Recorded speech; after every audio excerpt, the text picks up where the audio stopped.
निरोप समारंभानिमित्त आता तुम्ही आता चौथीत शिकणार आहात. आत्ताच मी तुम्हाला सांगितलं पुढच्या वर्षी तुमचा पुढच्या महिन्यामध्ये तुमचा पण निरोप समारंभ आहे.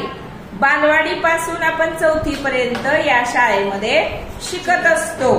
मग या शाळेत आपण काय शिकतो तर सगळ्यात चांगल्या गोष्टी बसायला शिकण्यापासून ते लिहिण्या वाचण्यापर्यंत, खेळण्यापर्यंत, नाचण्यापर्यंत सगळ्या गोष्टी आपण शिकत असतो. म्हणजेच ज्या शाळेत आपण बालवाडीला प्रवेश घेतो त्या शाळेत आपण 6 वर्ष शिकून आपला पाया पक्का करत असतो.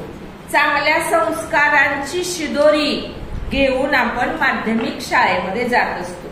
मग या शाळेमध्ये तुम्ही काय काय शिकला, कसे घडला की 4 वर्षाचे असताना तुम्हाला फक्त बोलायला शिकलेले असता, थोडे धडपडायला शिकलेले असता आणि इथं आल्यानंतर तुमच्यामध्ये कसे बदल होत जातात, हळूहळू तुम्ही कसे घडता त्याचा अनुभव आपल्याला चौथीतून जाताना येतो आणि तुम्ही मोठे होऊन सगळं पूर्ण शिकून इथून जात असता.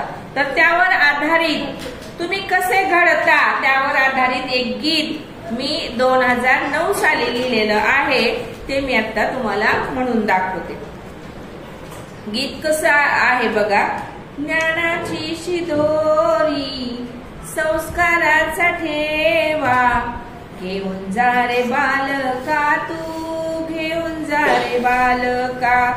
घेते शिक्षण शिकुणी जात बालकाची, मनी त्याच्या कारे भीती अभ्यासाची.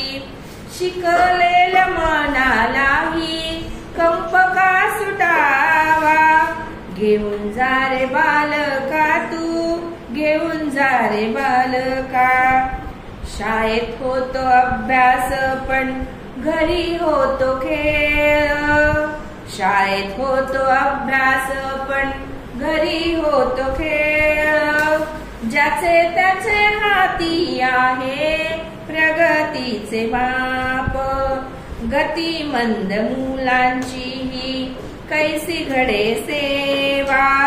घेऊन जा रे बालका तू, घेऊन जा रे बालका.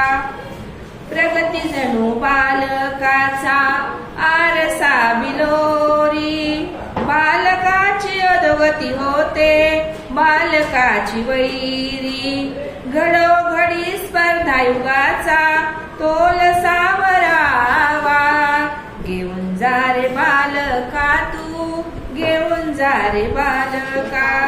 ज्ञानाची शिदोरी संस्काराचा ठेवा, घेऊन जा रे बालका तू, घेऊन जा रे बालका.